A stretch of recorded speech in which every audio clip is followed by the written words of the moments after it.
Bonjour à tous, bienvenue aux acteurs du tourisme. Bienvenue dans ce webinaire consacré au tourisme estival en Occitanie.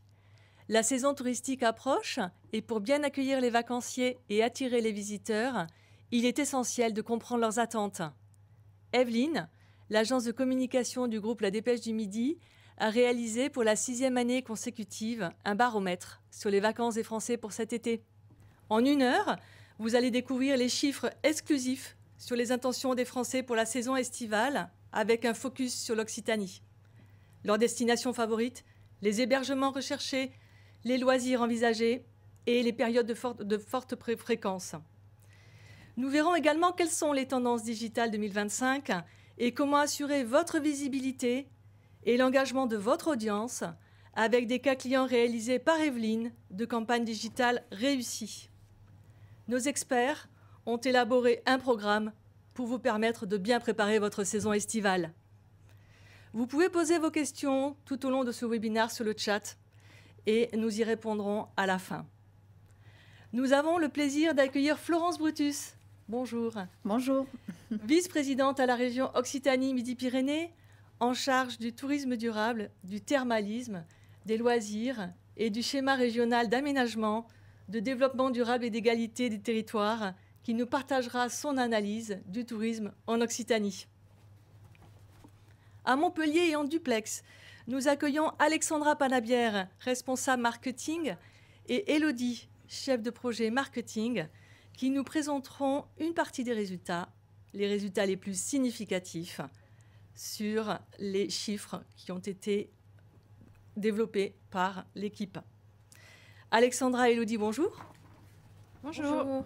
Nous accueillons également Maude Detré, responsable du digital à Montpellier, et Jean-Baptiste Trinquet, responsable du digital à Toulouse, qui évoqueront les tendances digitales et cas clients pour être visibles en 2025. Bonjour à tous les deux. Bonjour. Durant toute la durée de ce webinaire, vous pourrez leur poser leurs questions en direct. Madame Brutus, en 2025, Toulouse a été nommée par le guide The Lonely Planet première destination touristique urbaine. C'est une première en Occitanie. La destination ville semble devenir un axe touristique majeur. Quel est votre avis sur ce sujet ? Bien déjà, je suis ravie que Toulouse ait été nommée par ce guide. Du coup, ce qu'on peut constater, c'est qu'après la période du Covid, le tourisme urbain semble reprendre un nouveau souffle. Et à Toulouse, on a des chiffres de fréquentation en augmentation, notamment de clientèle étrangère, avec plus 6% sur l'année dernière. Le contrat destination travaille à valoriser la ville depuis 2 ans, à faire évoluer son image. Et on se sert notamment des grands événements, et je pense là à la Coupe du Monde du rugby, qui a permis de mettre en valeur, en relief, la richesse touristique de cette ville.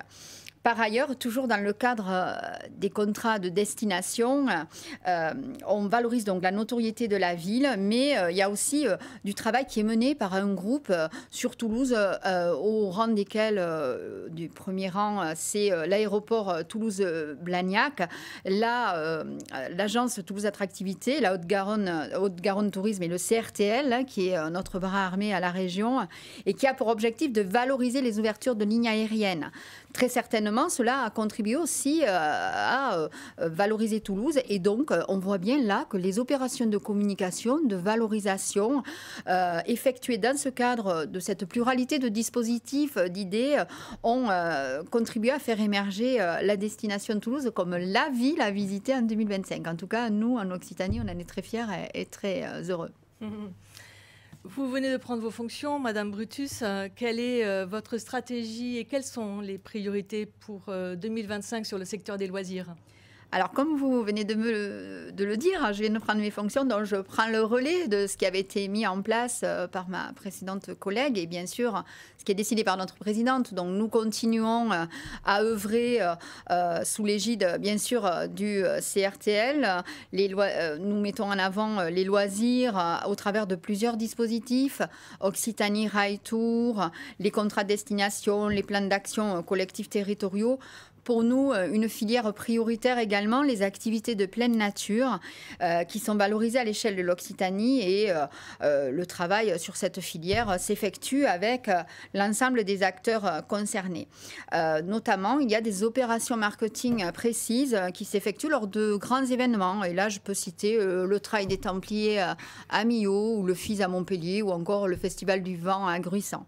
Bref, les loisirs sont mis en avant sur le salon Oxygène aussi, que nous avons inauguré la semaine dernière, dont durant 3 jours, la région et le CRTL étaient très présents sur ce salon. Et là, on voit bien qu'il y a énormément de choses qui se font en Occitanie et qui sont à disposition et des citoyens et des habitants, parce que moi, je dis toujours que les habitants sont les premiers touristes dans notre belle région. Voilà, donc la priorité essentielle pour nous, c'est bien la transformation des activités et la diversification de celles-ci, et ce, dans tous les territoires, qu'on soit en station de montagne, en station littorale ou en station thermale. L'idée, c'est la diversification et la possibilité pour tous d'accéder aux loisirs.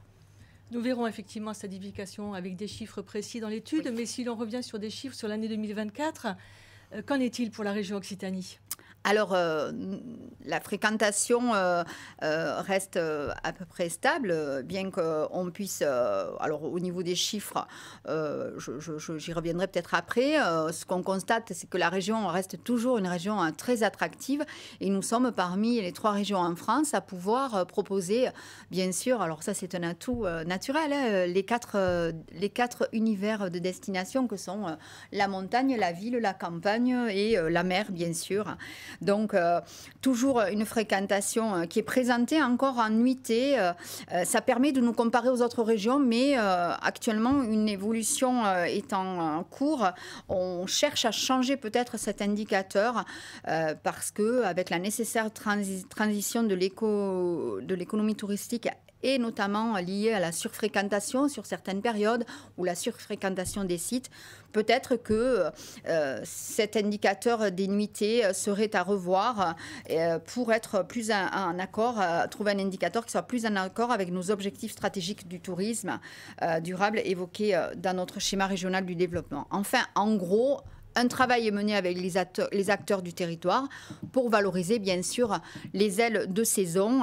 Clairement, l'étalement sur l'ensemble de l'année est au cœur des stratégies de valorisation des destinations. Bon, un chiffre rapide, je crois que ça a été repris, je ne sais pas aussi Céline dans votre étude, je ne me souviens plus, mais 237 millions de nuitées. Donc en 2024, c'est plus 2% par rapport à 2023, en sachant qu'on a en gros en Occitanie 64% de la clientèle française pour environ 30-35% de la clientèle étrangère. Très intéressant. Si maintenant on s'oriente vers la recherche d'expérience et de bien-être, qui sont des thèmes moteurs liés aux activités touristiques en 2025, on pense au thermalisme, mais pas que. Est-ce un axe de développement que la région constate également ? Puisqu'effectivement, pour rappel, le thermalisme et la région Occitanie, est la première région qui accueille des curistes, avec 144 000 curistes pour 2024. Avant de parler du thermalisme, oui, vous avez raison. Maintenant, c'est vrai qu'on ressent bien que le besoin des vacanciers, des touristes, comme on dit, c'est bien cette recherche de bien-être. Voilà. Donc, on souhaite mettre en avant dans la région la totalité de ce... Enfin, les touristes aujourd'hui, ils ne cherchent pas qu'une destination. Ils cherchent à découvrir une région dans sa globalité, avec son patrimoine, sa culture, ses traditions, mais aussi sa gastronomie, par exemple. Et donc, nous souhaitons bien initier et accompagner ces nouveaux modèles économiques qui se nourrissent des richesses locales et faire un lien entre le tourisme, l'agriculture, l'agroalimentaire, bien sûr la filière halieutique, mais également l'environnement et sans oublier bien sûr le commerce des produits locaux, l'artisanat d'art, enfin bref, la culture pour mieux répondre aux besoins des habitants d'ici, comme je le disais tout à l'heure, mais aussi des voyageurs extérieurs à notre belle région. En fait, on souhaite proposer des offres touristiques à forte identité. Donc du tourisme de savoir-faire, du tourisme d'expérience, d'aventure, de nature. Et cela s'est développé dans toute l'Occitanie. Alors oui, vous le disiez, et vous avez raison, nous sommes la première région thermale en France. Et nous œuvrons avec cette filière pour la développer, pour la conforter. Des investissements conséquents sont faits envers les établissements thermaux, mais pas que, parce que nous savons aussi que les communes thermales, justement, pour renforcer l'attractivité et qu'il y ait davantage de curistes, les curistes, il faut les occuper. Donc nous devons également occuper les communes, équiper les communes thermales en équipement sportif, mais culturel, également en requalification de l'espace pour que ce soit toujours plus attrayant. Et puis un accompagnement spécifique aussi à la Fédération du thermalisme pour qu'elle se conforte et qu'elle continue à se développer. Voilà, et à simplifier. Mais la recherche du bien-être, c'est vraiment une des premières préoccupations de nos touristes. Mmh. D'après l'étude, nous constatons que le logement non marchand surpasse les logements payants et que le prix reste le critère principal pour choisir sa destination. Partagez-vous également ces observations ? Alors, oui et non, c'est difficile de dire que le non-marchand prend le pas sur le payant parce que c'est quelque chose qui est un peu difficile à quantifier, même si on a des indicateurs. Qu'est-ce que c'est le logement non marchand? C'est l'accueil dans la famille. Hein. C'est moi, mes cousines du Nord qui viennent chaque année chez moi. Voilà, ce sont des touristes. C'est l'accueil. Effectivement, c'est tout ce qui est résidence secondaire. Et donc, ces touristes-là, ces personnes qui viennent dans les accueils non marchands, ce sont aussi des touristes puisqu'ils sortent, ils consomment, ils achètent. Donc, je dis que c'est difficile de vraiment le quantifier. Et oui, je pense que, parce que dans votre question, il y a une question relative aux critères prix. Est-ce que c'est déterminant pour les destinations? Je pense que oui, pour les vacances. Les Français regardent évidemment leur budget et que les prix restent déterminants. Pour cela, vous le savez, nous sommes fortement engagés en région Occitanie aux côtés du tourisme social et solidaire qui permet un accès aux vacances et aux loisirs pour tous. Et c'est un acteur touristique éminemment important. Cela représente, le tourisme social et solidaire, 37 000 lits en Occitanie, environ 1,5 million de nuitées. Et ce tourisme social et solidaire facilite, voilà, avec des prix plus étudiés, le tourisme pour tous, que ce soit les familles, les jeunes, les retraités, les personnes en situation de handicap ou bien les familles modestes, justement, à budget modeste. Très bien, merci pour toutes ces explications. Nous poursuivons ce webinaire avec la découverte du baromètre 2025 sur les intentions touristiques pour cet été. Comme vous l'avez évoqué, l'Occitanie réunit les 4 saisons, les 4 destinations, la mer, la montagne, la campagne et la ville. Nous allons voir avec Alexandra Panabière et Élodie quelles sont les attentes des Français pour cet été, quelles sont les destinations privilégiées, quelles sont les activités les plus recherchées. Oui, Béatrice, effectivement. Alors, tout d'abord, avant de commencer, nous sommes ravis de vous retrouver pour ce rendez-vous annuel sur la thématique touristique. Avant de passer vraiment au résultat de l'étude, on avait envie aussi de porter quelques chiffres sur l'actualité touristique alors que commence aujourd'hui le Salon mondial du tourisme à Paris. Donc, ce qui est important de noter déjà, c'est que l'activité touristique mondiale ne s'est jamais aussi bien portée, même au niveau des Français, même s'ils sont un petit peu limités par leur pouvoir d'achat. Selon les derniers chiffres de l'ONU Tourisme, on a 1,4 milliard de touristes qui ont effectué un voyage à l'étranger l'an dernier. C'est 11% de plus qu'en 2023. On retrouve maintenant des chiffres de 2019, donc avant la crise du Covid. La France profite de cette progression puisque c'est la première destination mondiale avec 100 millions de visiteurs étrangers accueillis en 2024. En parallèle, le nombre de Français partant en vacances baisse encore. On est à 41,5 millions en 2025 versus 42,2 millions en 2024. On observe en fait une baisse de 2 millions de partants sur 3 ans. Sur les ménages les plus touchés, on a même 700 000 qui déclarent qu'ils vont renoncer complètement aux vacances pour des raisons économiques. Et 500 000, vous l'avez évoqué aussi, qui vont privilégier des séjours gratuits chez les amis ou dans la famille au lieu de séjours payants. On a aussi un vacancier sur 10 qui a décidé de ne réaliser qu'un seul séjour sur l'année. Mais on constate quand même que le budget moyen est à la hausse. On sera à 2 345 € par séjour estival versus 2 262 en 2024. Donc on va rentrer maintenant dans le vif du sujet avec les résultats de notre étude. On va commencer par un petit point méthodologie. Donc Béatrice vous l'a dit tout à l'heure, ce baromètre rentre dans sa 6e édition. Donc la première édition a été développée lors du premier confinement. C'était une période un petit peu de doute. On ne savait pas trop comment allaient se passer les vacances des Français. Donc c'était vraiment à l'initiative de ce baromètre. Et on l'a continué au fil des ans parce qu'on trouvait intéressant de voir l'évolution des intentions des vacances des Français. Donc le terrain a été effectué en début d'année, de fin janvier à fin février. Et cette enquête a été effectuée online en partenariat avec l'Institut Potluck. Sur cette enquête, on va aborder plusieurs sujets sur le tourisme et vous allez voir, la présentation se décompose en 3 volets. Tout d'abord, tout ce qui est intention de vacances et les destinations, un type de destination. Un deuxième volet sur les moyens d'information choisis tout au long de leur réflexion, donc tout au long du début du choix des vacances jusqu'aux activités sur place. Et on finira cette présentation par quelques données sur les habitants et leur perception de leur région d'habitation. Au niveau des répondants, on a interrogé 1200 répondants, donc répartis en 800 répondants représentatifs France et un boost de 400 répondants Occitanie soumis à la méthode des quotas. Ça nous permet d'avoir un profil des répondants qui est identique à la population. Passons maintenant aux résultats de l'étude. Donc on va aborder ce premier volet sur les intentions des vacances en 2025. Est-ce qu'ils ont prévu de partir? Qu'est-ce qu'ils vont faire? Donc Élodie, peux-tu nous dire, est-ce qu'ils vont prendre des vacances cette année? Effectivement, oui. On ouvre l'étude avec un chiffre fort puisque 91% des Français vont prendre des congés entre mai et octobre cette année. Un chiffre qui a augmenté malgré un niveau déjà très élevé l'année dernière. Si on regarde sur le boost Occitanie, on est à 87% des habitants qui prendront des congés sur cette période versus 85% en 2024. Le ton est donc donné, la tendance sera bien aux vacances cette année. Sur la durée totale donc, de ces vacances, on est majoritairement sur des vacances longues.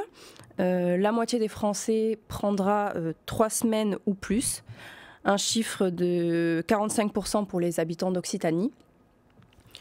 On a toujours 30% qui prendront même plus de 3 semaines. À noter d'ailleurs une augmentation en Occitanie sur cette durée, puisqu'on passe de 19% en 2024 versus 24% cette année. Donc on gagne 6 points en un an. Sur ce graphique, on voit que les intentions sont fortes sur toute la période, de avril à octobre inclus, mais sera un mois relativement fort. Après, c'est vrai que les ponts vont aider, puisque pour rappel, cette année, le 1er et le 8 mai tombe un jeudi. Mais c'est un mois quand même qui augmente chaque année depuis 3 ans. On voit sur la courbe bleue, donc c'est les intentions de France, et la courbe rouge, Occitanie. Donc on voit quand même que le schéma est assez identique. Forcément, juillet et août sont les mois les plus forts, mais les ailes de saison attirent aussi chaque année de plus en plus de personnes. On est à 46% sur la période de mai-juin et 33% sur la période de septembre-octobre. On peut constater aussi que sur les ailes de saison, si on regarde par rapport aux autres mois, sur l'Occitanie, c'est encore plus fort. Si on regarde, on voit que le mois de mai est à 29% versus 32% sur le mois de juillet. Donc sur les départs, la tendance est à la stabilité ou à la hausse. 82% des Français partiront autant, voire plus qu'en 2024. En Occitanie, cette stabilité se renforce à 80% des habitants qui envisagent de partir.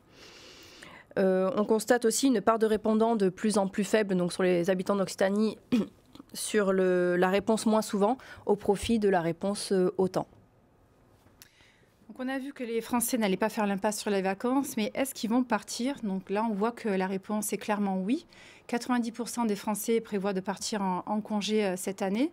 Ils seront même plus de la moitié à partir, la majorité, voire l'intégralité. Même sur l'intégralité, on a quasiment un Français sur 4. Si on compare avec l'Occitanie, la tendance est similaire. On aura 44% qui partiront la majorité ou l'intégralité, et près d'un sur 5 l'intégralité. On voit que les intentions de départ sont en hausse et on constate quand même aussi ces 25%, que ce soit en France comme en Occitanie, qui partiront une petite partie. Alors là, on peut aussi facilement imaginer qu'ils profiteront plutôt de leur région. Sur cette slide maintenant, ainsi que sur les deux suivantes, on va mettre en lumière donc la typologie de vacanciers selon la période de départ. On a donc identifié 3 grandes périodes, la période avant les grandes vacances, donc pendant les grandes vacances et après la période estivale. Ici, donc, on a la première période de mai à juin. Sur ces mois-là, les départs seront principalement des week-ends et des courts séjours. Puisque 63% des vacanciers partiront une semaine ou moins. En termes de clientèle, on sera surtout sur des cibles familiales et sur des profils de moins de 35 ans. Sur la période estivale maintenant, les départs donc, sont sans surprise plus longs. 50% partiront au moins 2 semaines. Sur l'Occitanie, ce chiffre sera un petit peu en dessous, à 40%.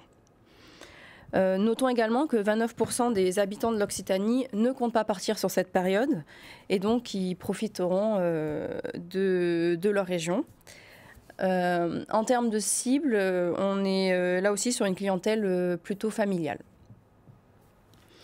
Enfin, sur la période post-estivale, les durées de départ seront plutôt courtes. 42% partiront 1 ou 2 semaines. Un chiffre qui est similaire sur l'Occitanie à 43%.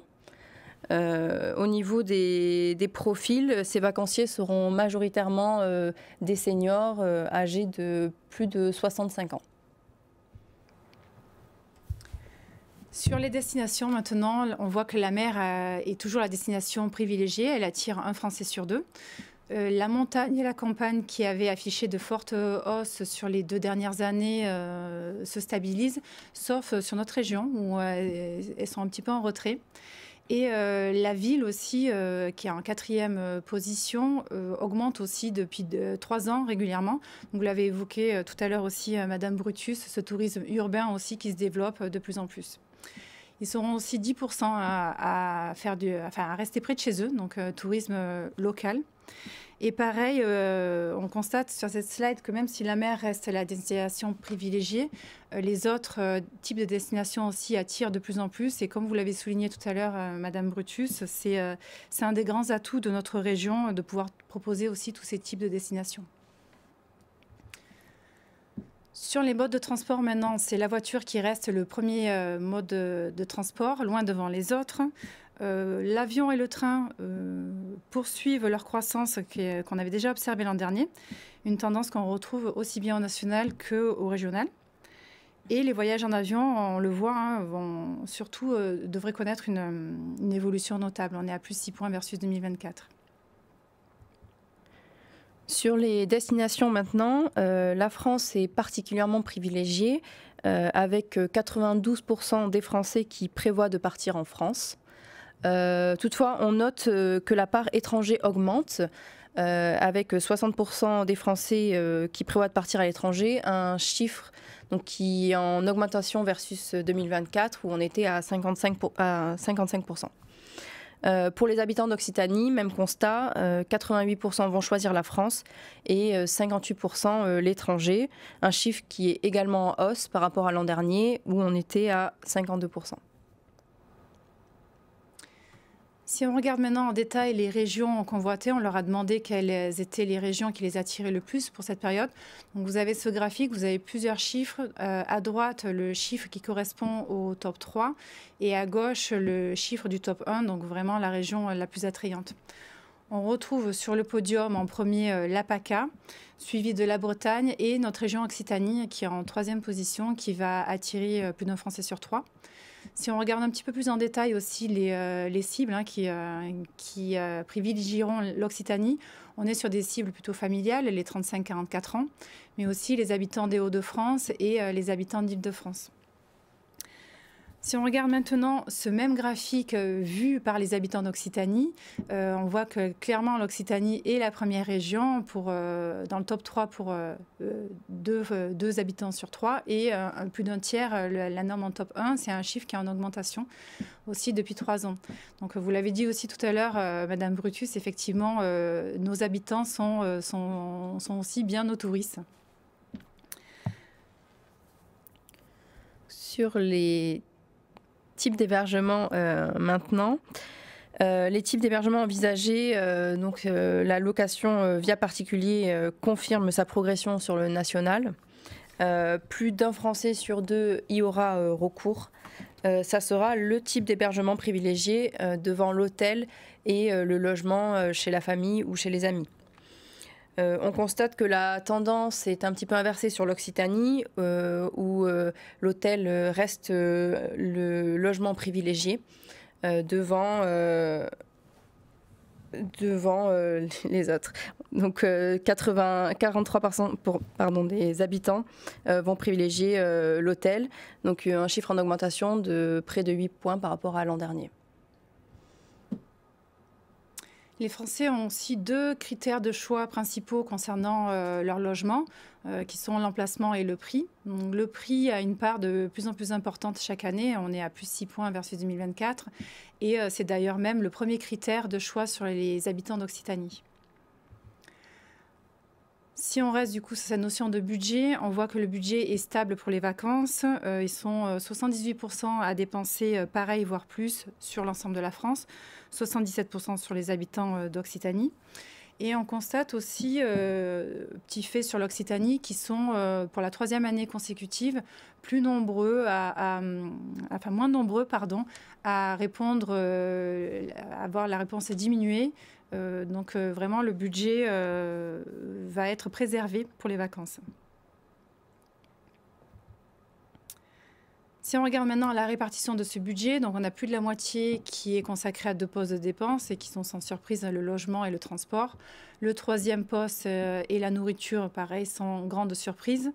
Mais ce qui est assez intéressant, c'est qu'on voit sur ce graphique que si on cumule tout ce qui est sortie, activités de loisirs, shopping, donc vraiment sur le loisir, on est à 32% du budget sur l'ensemble des Français et 36% pour les habitants d'Occitanie. On est vraiment quand même sur une part relativement importante. Ils vont conserver les loisirs. Donc, qu'est-ce qui va motiver leur choix de vacances cette année ? Le plus important pour les vacanciers sera de découvrir une région pour près des 2 tiers d'entre eux. Le top 3 a légèrement changé par rapport à l'an dernier, avec la météo qui a pris 2 places. Les vacanciers veulent être sûrs de profiter de bonnes conditions climatiques. Pour l'Occitanie, en cohérence donc avec les slides précédentes présentées par Alexandra, c'est le budget qui prime, puis la découverte de la région et le type d'hébergement. Là, on leur a demandé quand est-ce qu'ils préparaient leurs vacances et on constate au fil des baromètres qu'il y a de plus en plus d'anticipation.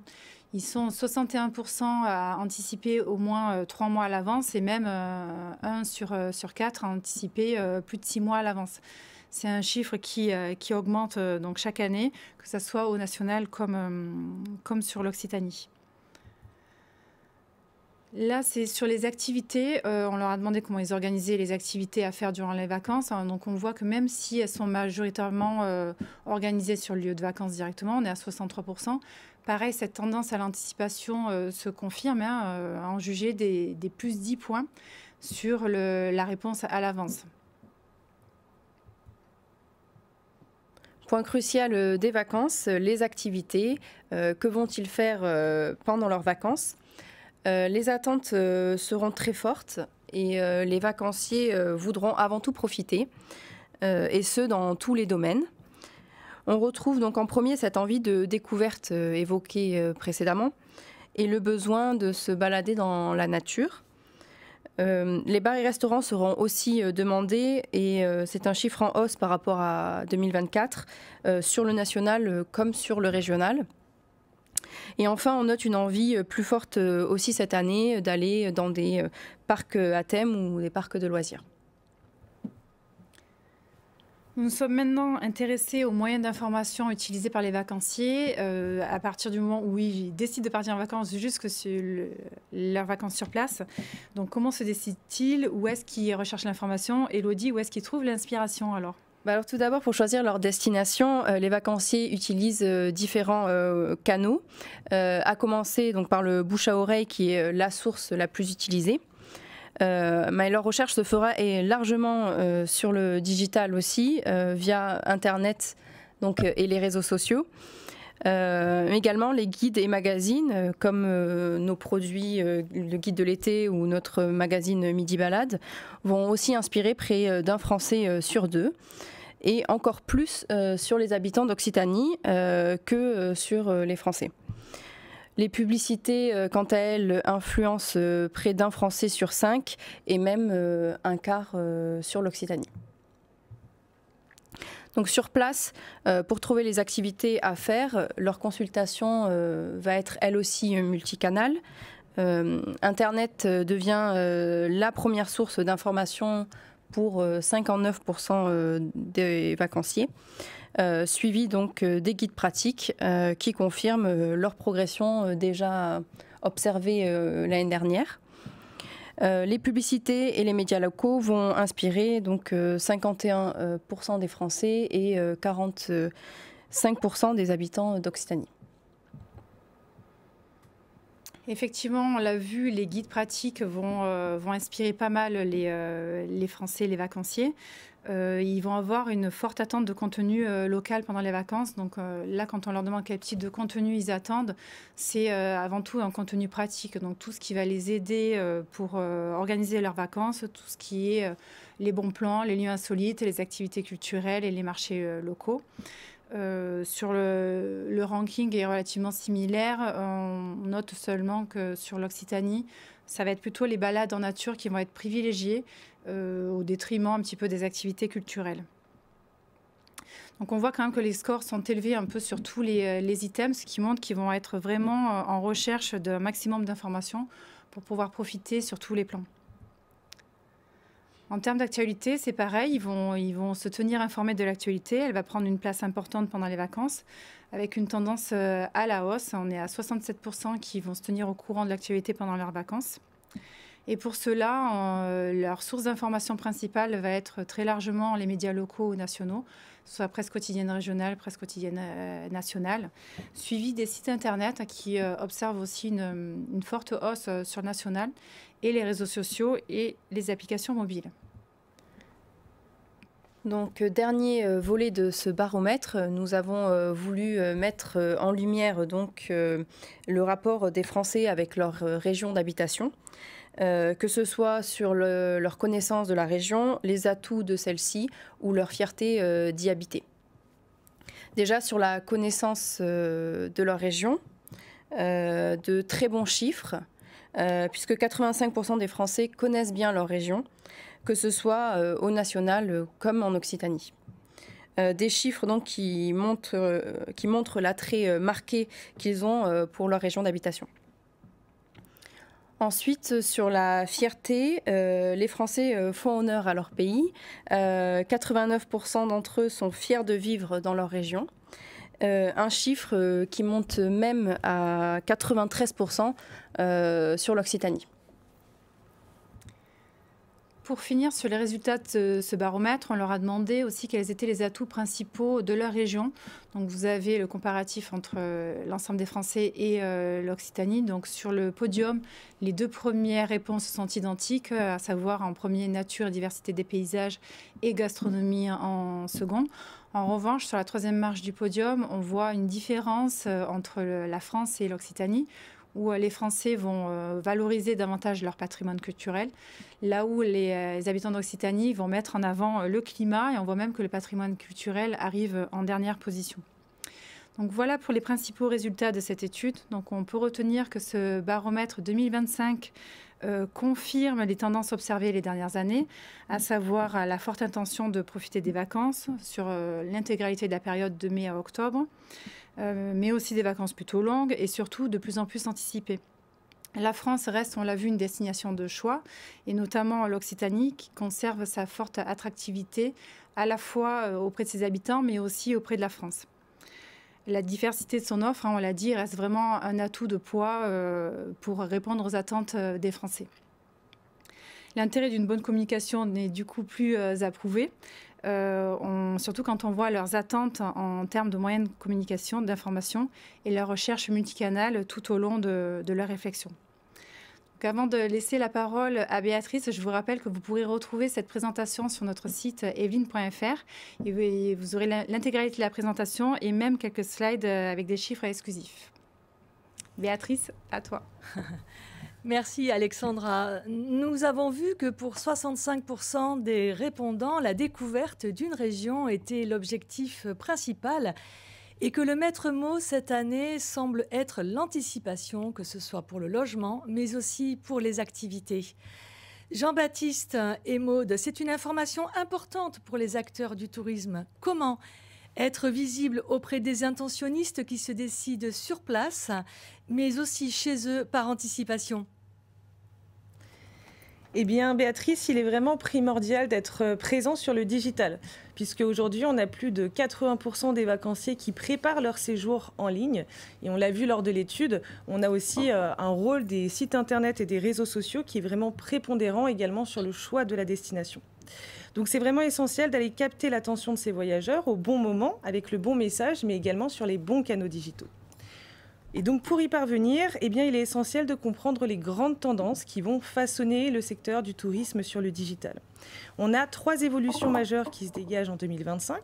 Le premier, c'est le mobile, qui prend de plus en plus de poids sur le tourisme, puisqu'aujourd'hui, on a plus de 70% des recherches liées au voyage qui se font sur le téléphone.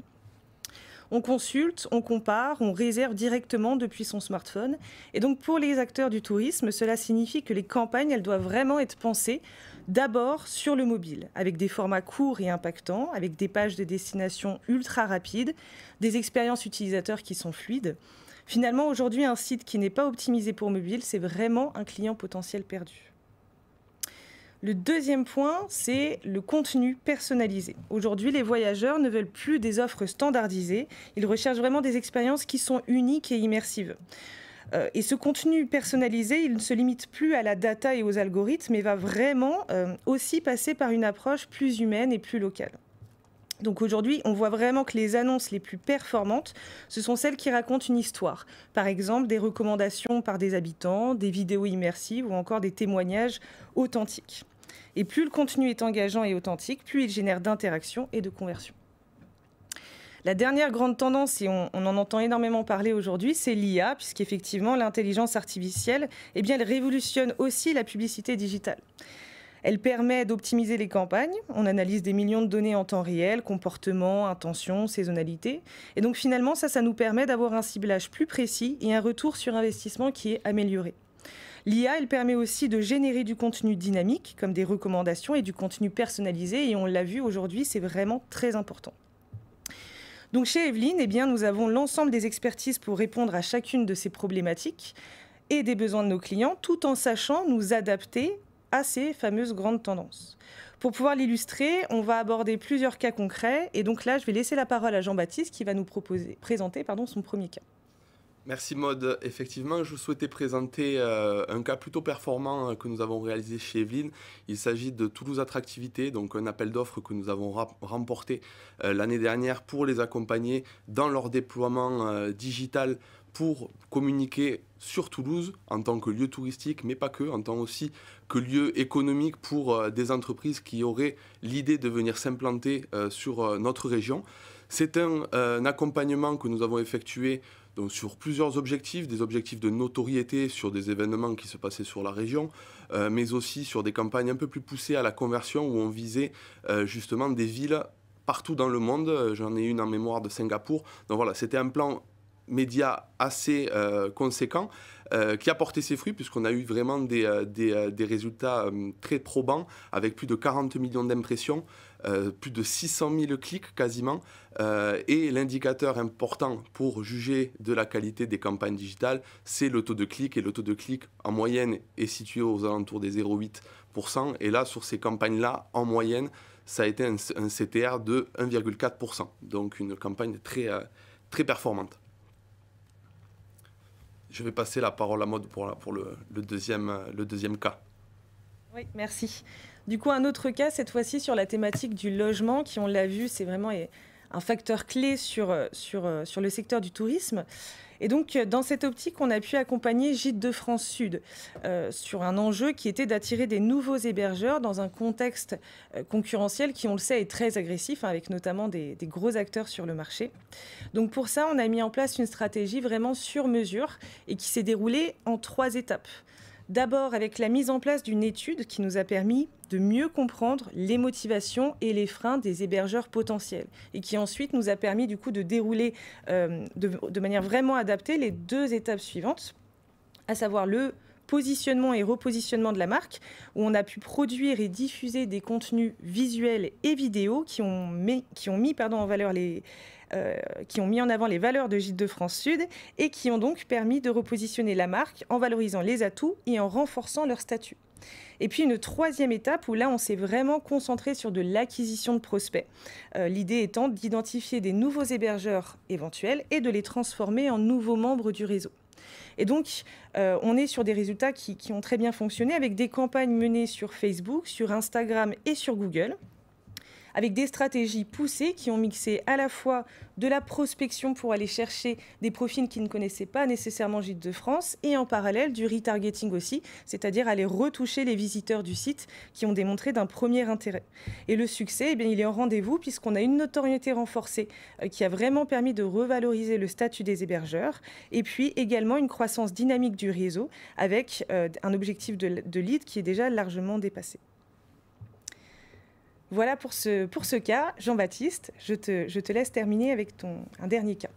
Exactement, je souhaitais, au vu des chiffres que nous ont présentés Alexandra et Elodie, mettre en avant un média phare de la région toulousaine qui est Toulouscope. Donc c'est un city guide que l'on peut retrouver sur Internet, mais aussi en papier, puisque c'est un magazine biannuel édité à plus de 75 000 exemplaires. Comme on l'a vu tout à l'heure, les gens se renseignent une fois sur place pour toutes les activités et Toulouscope apparaît vraiment comme un média de référence pour offrir une vitrine locale à tous les acteurs justement du tourisme. On a développé des partenariats avec des offices de tourisme, des hébergements insolites, des musées, des lieux culturels. Donc ne pas hésiter justement à réaliser une parution sur ce média-là pour être visible et accroître la visibilité de votre lieu touristique ou même de faire venir du monde sur place. Et afin d'illustrer ce média-là, j'avais un cas à vous partager également, c'est celui du zoo African Safari de la région toulousaine que l'on a accompagné sur Toulouscope de mai à octobre avec 2 parutions print du coup sur les deux éditions avec des relais sur le web avec plusieurs thématiques sur justement les balades à faire autour de Toulouse, les activités enfants, les activités le dimanche, Halloween.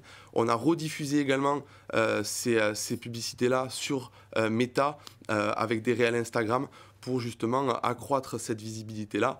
Et les clients étaient tellement satisfaits qu'on repart sur un accompagnement pour 2025. Merci à tous pour cette présentation que vous pourrez télécharger avec le QR code qui sera affiché dès maintenant et à la fin de ce webinaire. Et si vous souhaitez en savoir davantage, vous pouvez contacter votre conseiller en communication de l'agence Evelyne ou aller sur notre site internet. Nous allons maintenant prendre des questions. Nous avons une question, Madame Brutus, je crois qu'il va surtout vous être adressée. Quelle stratégie est déployée pour soutenir les acteurs économiques du territoire pyrénéen dans l'adoption d'une approche 4 saisons ?